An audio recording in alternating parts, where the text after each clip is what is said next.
여러분 지난 주간 잘 보내셨습니까? 우리 5월 8일 또 오늘 5월 둘째 주일 여러분 어떻게 지내셨는가 모르겠습니다.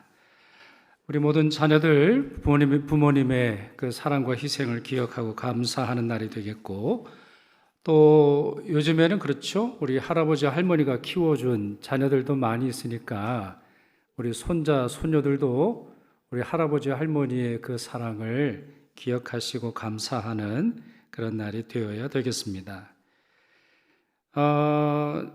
제가 우리 지난주에 식사를 어느 구역이랑 같이 했는데 많은 분들이 70세가 이제 넘으신 그런 구역이셨어요.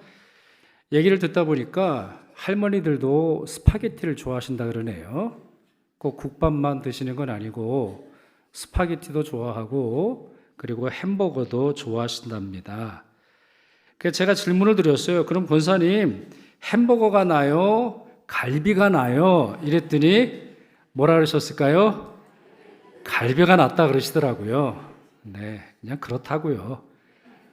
뭐 항상 갈비를 드시고 싶어서 그 말씀하시는 게 아니고 뭐라 그럴까요? 우리 자녀들과 함께 식사하는 그 자리가 참 얼마나 소중하게 느끼시는지 제가 간접적으로 느껴볼 수 있었습니다. 한국교회에서는 5월 둘째 주일을 어버이 주일로 드리죠. 그러나 미국은 이날을 어머니 주일로 지킵니다. 윌슨 대통령이라고 하는 분이 이날을 국가적 기념일로 정했습니다. 그러니까 이건 미국 국가의 국기를 걸고 기념하는 그러한 기념일로 지키게 되는데, 실제로 어머니 날을 만든 사람은 안나 자비스라고 하는 여성입니다. 그 시작이 1907년인데 당시의 캠페인 자료를 한번 보시겠습니까? 이것이 120년 전에 미국에서 있었던 어머니 날 캠페인 포스터입니다. 맨 위에 보시면 Mother's Day 이렇게 되어 있죠. 엄마의 날. 영어로는 복수로 되어 있지 않고 다 단수로 되어 있어요. 그러니까 이 날은 남의 엄마를 걱정하는 날이 아니고 내 엄마를 존중하고 사랑하는 어떤 그런 의미가 있는 날인데, Second Sunday in May 이렇게 되어 있고 5월 둘째 주일이다. 그리고 밑에 보시면 이제 official badge가 있어서 이거 달고 해라 이러한 광고가 나와 있죠. 중간에 보면 세상에 살았던 최고의 어머니, 당신의 어머니를 기리며, 그러니까 자기의 어머니를 세상의 최고의 어머니, 우리 엄마가 최고야, 우리 아버지가 최고야, 이렇게 공경하고 고백하고 감사하는 날이고, 그냥 맨입으로 하지 말고 편지를 보내거나 집으로 가십시오, Write or go home 이렇게 캠페인하는 권고문을 읽어볼 수 있습니다. 제가 궁금해서 이 역사를 좀 찾아봤어요. 1906년, 1907년 또 그 이후에 국가적으로 지정되는 이 운동을 제가 살펴보면서 드는 생각이 있습니다. 그게 뭐냐면 어머니 날이 제정되는 초기에 굉장히 소박하고 심플했다는 거예요. 뭐 예를 들어서 고급 레스토랑에서 식사하는 게 좋겠습니다. 멕시코 해외여행을 보내주는 게 좋겠습니다. 뭐 이런 내용이 없어요. 화려하게 장식된 케이크를 어머니가 좋아할 거고 값비싼 그러한 카드를 구입해서 엄마에게 보내야 좋을 거야, 이런 내용도 없다라고 하는 거죠. 그러나 얼마 지나지 않아서 안나 자비스가 어머니 날 만든 것을 후회했다고 하는데, 왜냐하면 각종 기념일을 돈벌이 수단으로 이용하는 자들로 인해서 어머니 날을 정한 본래의 취지가 무색해져 버렸기 때문입니다. 그래서 마치 큰 돈을 들이지 않고는 엄마를 공경하거나 존중하지 못하는 것처럼 여기게 되는 사회적 분위기로 인해서 본래의 어머니의 모성을 감사하고 부모님의 그 사랑과 희생을 기념하고 고백하고 소박한 한 상이라 할지라도 함께 나누는 일을 꺼리게 되는 일이 발생했다고 하죠. 우리의 어머니 주일, 우리의 아버지 주일, 우리의 어버이 주일은 어떤가 싶습니다. 평소에는 공경 대신에 공격하는 것이 우리 많은 가정의 모습이고, 용돈과 식사 한 번으로 때우려는 것이 우리의 실상이 아닌가 싶습니다. 큰 선물을 보내면 좋겠지만 그렇지 못하다 할지라도 내 부모가 이 세상 최고의 아버지요 최고의 어머니라는 사실을 인정하며 부모님의 수고에 진심으로 감사하고 그 부모님을 주신 하나님께 예배하는 날이 되어야 하겠습니다. 이날 카네이션을 달아드리는 것도 그런 뜻이죠. 미국의 경우만 말씀드려보면 흰색 카네이션을 사용하는 것은 돌아가신 부모님인 경우 돌아가신 어머님을 추모할 때 사용한다고 합니다. 왜냐하면 흰색 카네이션은 순수한 사랑과 추모를 상징하기 때문이라고 합니다. 그리고 분홍색은 감사와 사랑, 그리고 빨간색은 존경을 상징한다고 합니다. 오늘 청년부가 여러분 가슴에 카네이션을 달아드렸는데 무슨 색깔 달아드리셨죠? 빨간색. 우리 청년들이 여러분을 존경하는 마음으로 진심으로 사랑하는 마음으로 달아드렸는데 여러분에게 기쁨이 되기를 바랍니다. 이렇게 무엇을 사용하든 아니면 어떤 경우이든 중요한 것은 진심 어린 감사와 마음이다. 이렇게 말씀드릴 수 있겠습니다.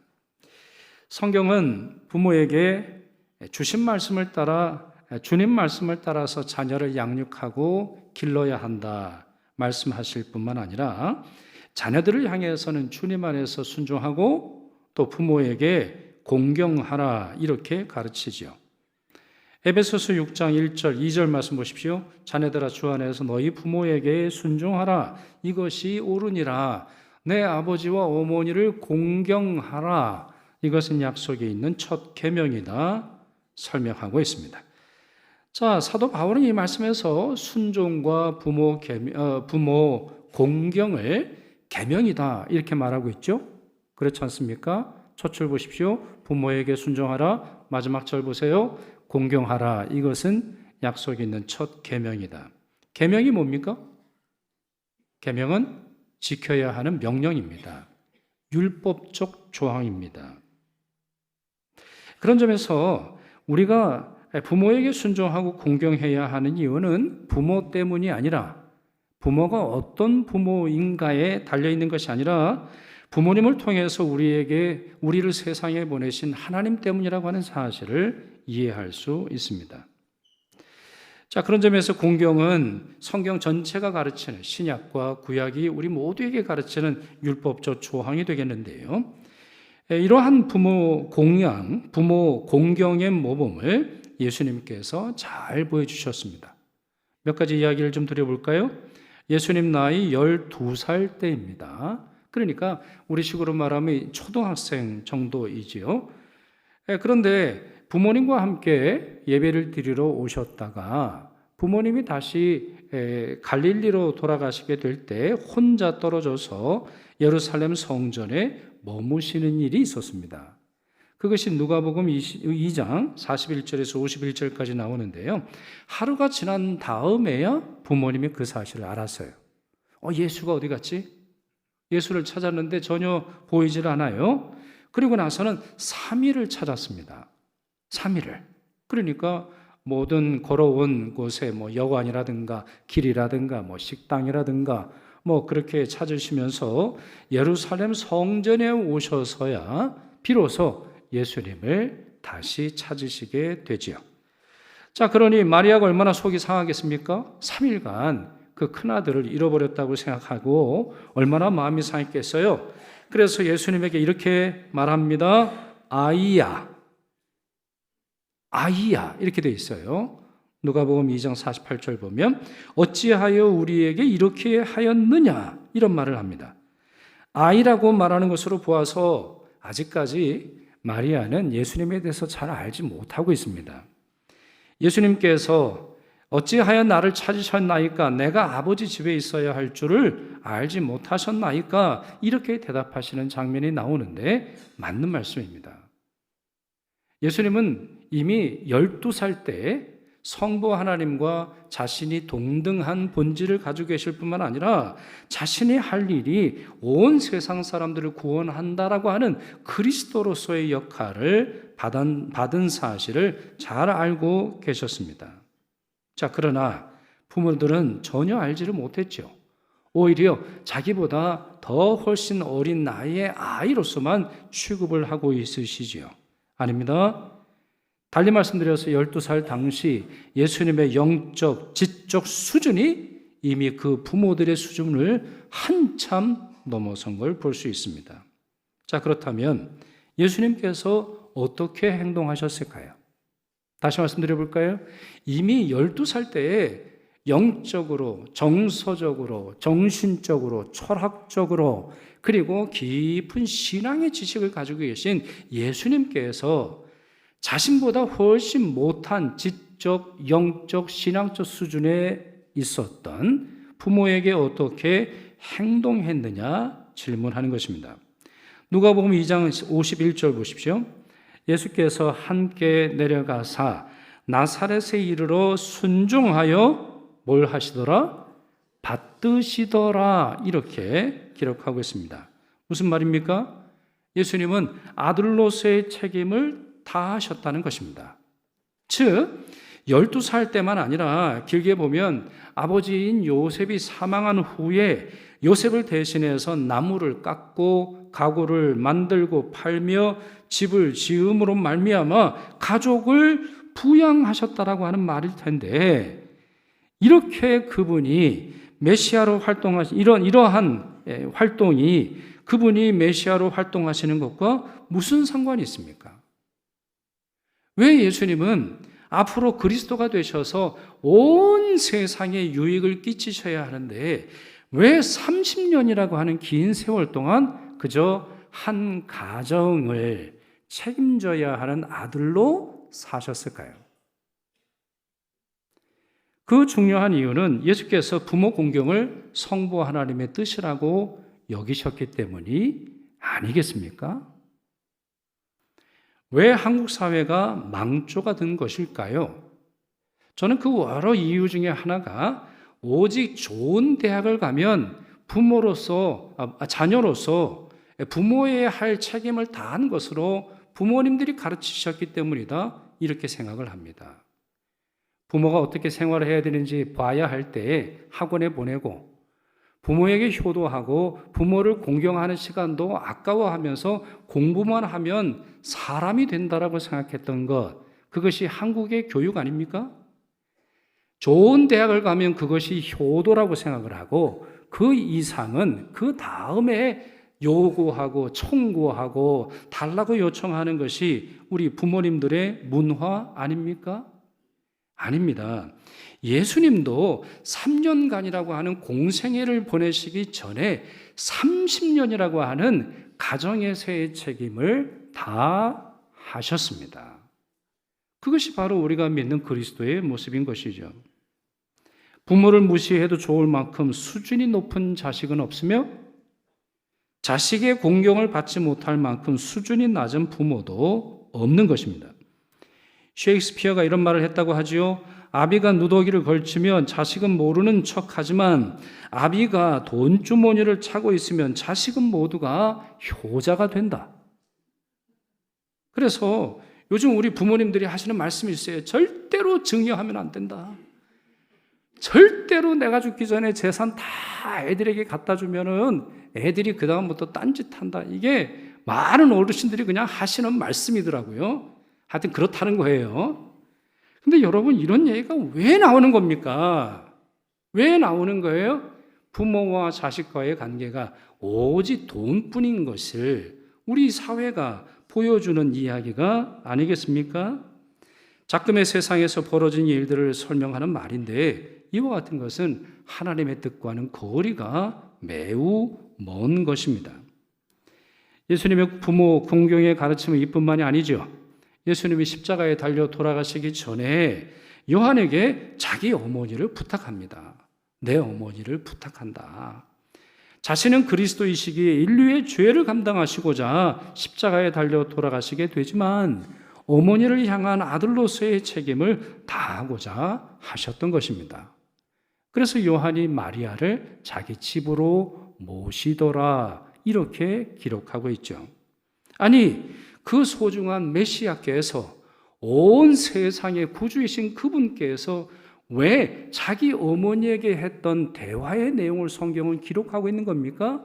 그것이 바로 그리스도의 길이라는 것입니다. 그와 같이 자기의 어머니와 자기의 아버지를 향한 자식으로서의 도리를 다하지 못하는 공직자와 세상의 위대한 지도자가 있을 가능성이 있을까요? 그것은 존재하지 않는 것이죠. 또 한 번은 유대인들이 하나님께 헌금을 바친다는 핑계로 부모를 재정적으로 돕지 않는 것을 보셨습니다. 그리고는 그 문제를 지적하셨는데 마가복음 7장 말씀을 제가 한번 읽어보겠습니다. 모세는 내 부모를 공경하라 하고 또 아버지나 어머니를 모욕하는 자는 죽임을 당하리라 하였거늘 너희는 이르되, 자, 너희는 누구예요?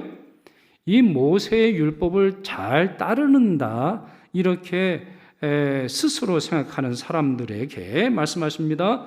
사람이 고르반 곧 하나님께 드림이 되었다고 하기만 하면 그만이라 하고 자기 아버지나 어머니에게 다시 아무것도 하여 드리기를 허락하지 아니하여 너희가 전한 전통으로 하나님의 말씀을 피하며 또 이 같은 일을 많이 행하느니라 이렇게 말씀하셨다라는 거예요. 고르반이 뭡니까? 고르반 작정 헌금입니다. 우리식으로 보면 작정 헌금이에요. 자기의 재산 중의 일부를 건축 헌금이 되었든 구제 헌금이 되었든 선교 헌금이 되었든 11조가 되었든 주일 헌금이 되었든 자기 아버지 자기 어머니가 굶든 말든 하나님께 드린 거 절대로 손 못 댄다라고 말하는 거 누구의 전통이라는 거예요? 지금 말씀이 뭐라고 되어 있습니까? 13절에 너희가 전한 전통으로 하나님의 말씀을 폐하고 있다. 너희들이 지금 신앙이 좋은 것처럼 행동을 하지만 너희들이 하나님을 위해서 하는 행동인 것처럼 보이지만 하나님은 부모 공경을 하나님께 드리는 헌금을 드리는 것처럼 중요하게 여겨라 이렇게 말씀하고 계시는 것입니다. 자, 그러니 정리를 해볼까요? 이렇게 우리의 그리스도이시고 우리의 구세주이시며 우리에게 진리를 가르쳐 주시는 선생님이신 예수께서 이렇게 말씀하시고 이렇게 행동하셨다면 우리는 어떻게 행동해야 하겠습니까? 우리가 어떻게 행동해야 하는 것이 맞습니까? 태도에 있어서는 부모님을 존경하고 존중해야 하겠고 행동으로는 말과 물질과 관심을 들여서 부모님에 대한 사랑을 표현해야 하겠으며 부모님의 몸과 마음과 영혼이 평안하시도록 우리가 물심양면을 해서 노력해야 하는 것이죠. 그리고 더 나아가서 무엇보다도 가장 본질적으로 부모님께서 천국 소망을 갖고 사시도록 우리가 도와드려야 하겠습니다. 히브리서는 이 세상 혈과 육에 속한 사람들을 일컬어 죽기를 무서워함으로 한평생 매여 종노릇하는 모든 자들이라 불렀습니다. 맞는 말입니다. 맞는 말입니다. 이 세상 사람들을 보십시오. 죽기를 무서워합니다. 한평생 매여서 이 세상이 전부인 것처럼 노예의 생활을 하고 있습니다. 천하를 호령하던 진시황이 불로초를 찾아오라 명령한 이유가 무엇일까요? 아니, 그 사람은 세상의 모든 걸 다 가지고 있잖아요. 권력을 가지고 있잖아요. 재력을 가지고 있잖아요. 좋은 음식을 먹고 아주 큰 궁전에서 살아가지 않겠습니까? 그럼에도 불구하고 불로초를 찾아오라고 하는 이유는 그가 가진 것이 생명과는 아무런 연관이 없기 때문입니다. 죽음에 대한 두려움을 해결해 주지 못한다라고 하는 것을 그가 너무 잘 알았던 것이죠. 종교개혁자 루터는 우리 몸에 활력이 넘쳐서 죽음이 먼 나라 일처럼 보일 때에도 죽음과 자주 친분을 가져야 한다 이렇게 조언을 했습니다. 그 문장을 한번 읽어볼까요? 우리는 살아있는 동안에 죽음과 친숙해야 한다. 아직 죽음이 멀리 떨어져 있고 활동하지 않을 때 죽음을 우리가 있는 자리로 초대해야 한다 이렇게 조언한 바가 있습니다. 그가 이렇게 조언한 이유는 무엇입니까? 그의 건강이 좋지 않아서인가요? 아니면 그의 우울한 심리 상태입니까? 언제 자기가 이 세상을 떠날지 모르는 그러한 두려움에 빠져 있기 때문입니까? 아닙니다. 천국에 대한 소망이 주는 기쁨 때문입니다. 이 세상에 주는 아무리 좋은 음식과 명예와 부귀 영화라 할지라도 천국이 주는 것에는 전혀 비할 바가 없는, 그저 지푸라기에 지나지 않고 먼지에 지나지 않고 아침 해에 쉽게 사라지는 아침 이슬과도 같다라고 하는 사실을 그가 너무나 잘 알고 있었기 때문입니다. 그렇습니다. 천국 소망을 가진 사람들은 나이 드는 것이 두렵지 않습니다. 주림살이 느는 것에 마음에 두려움이 없습니다. 천상병 시인이 고백했던 것처럼 죽음이란 아름다운 이 세상 소풍을 끝내는 날이고 원래의 집으로 돌아가는 것이기에 언젠가 이 세상을 떠나야 한다는 사실에 걱정하지 않습니다. 자기가 죽었을 때 무슨 수의를 입을지, 어떤 관에 들어갈지, 어떠한 묘지에 묻힐지 그와 같은 것이 전혀 상관이 없고 영원한 천국에서 눈뜰 것을 사모하며 살아갑니다. 요한계시록 7장에는 천국에 모인 성도들의 모습이 아름답게 묘사되어 있습니다. 그곳에 있는 성도들의 이마에는 도장이 찍혀 있지요. 그들의 수를 세보니 14만 4천 명인데요. 완전수 12 곱하기 12. 그리고 거기에다 역시 완전수인 1000을 곱한 수에 해당하는 것이지요. 그러니까 이 14만 4천 명은 어떤 이단들이 주장하는 것처럼 사람의 실제의 수를 의미하는 것이 아니라 하나님의 완전한 구원을 뜻합니다. 하나님의 완전한 구원, 하나님께서 구원하시기로 작정하신 사람은 결코 놓치지 않는다라고 하는 하나님의 예정하심의 완벽함을 설명하고 있는 것이죠.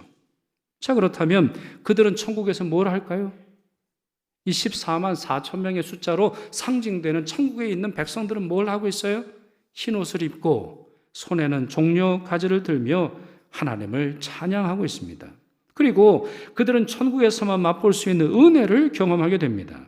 16절과 17절 보시죠. 그들이 다시는 줄이지도 아니하며 그들은 다시 목마르지 아니하고 그들은 다시 해나 아무 뜨거운 기운에 상하지 않을 것입니다.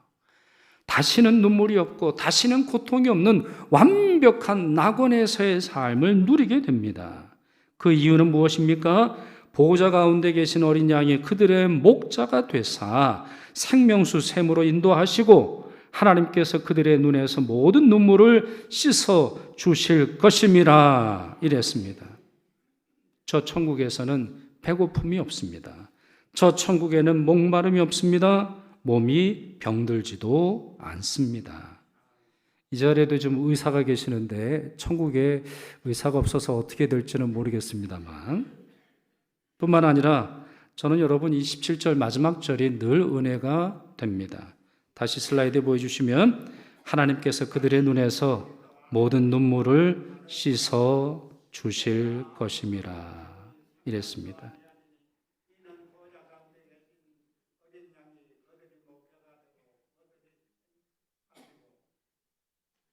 계속 읽으시면 좋은데, 생명수 샘으로 인도하시고 하나님께서 그들의 눈에서 모든 눈물을 씻어 주실 것입니다.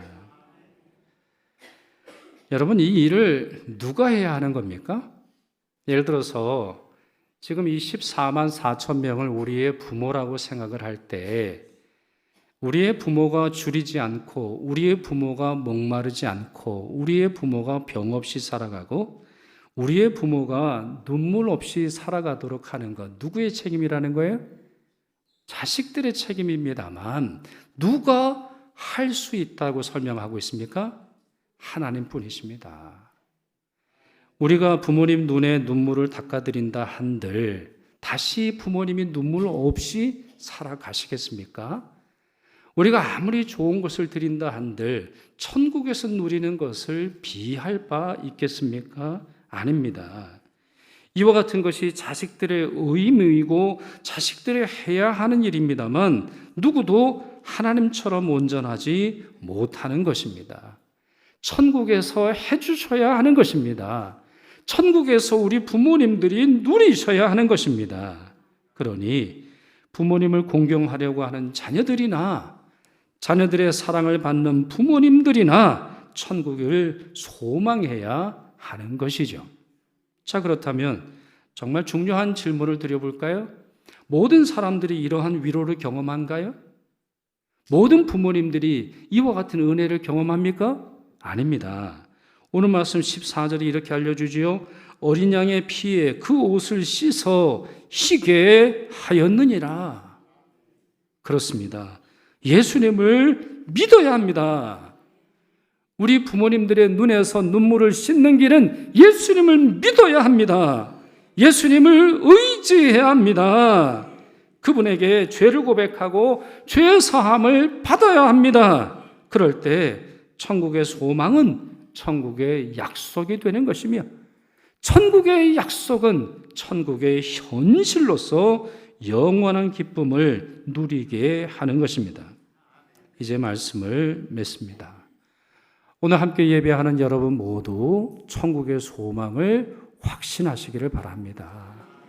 아직 예수 믿지 않는 어르신들 계시면 예수님 믿으셔서 천국에서 여러분의 눈물을 닦아주시는 하나님의 손길을 경험하시기를 바랍니다.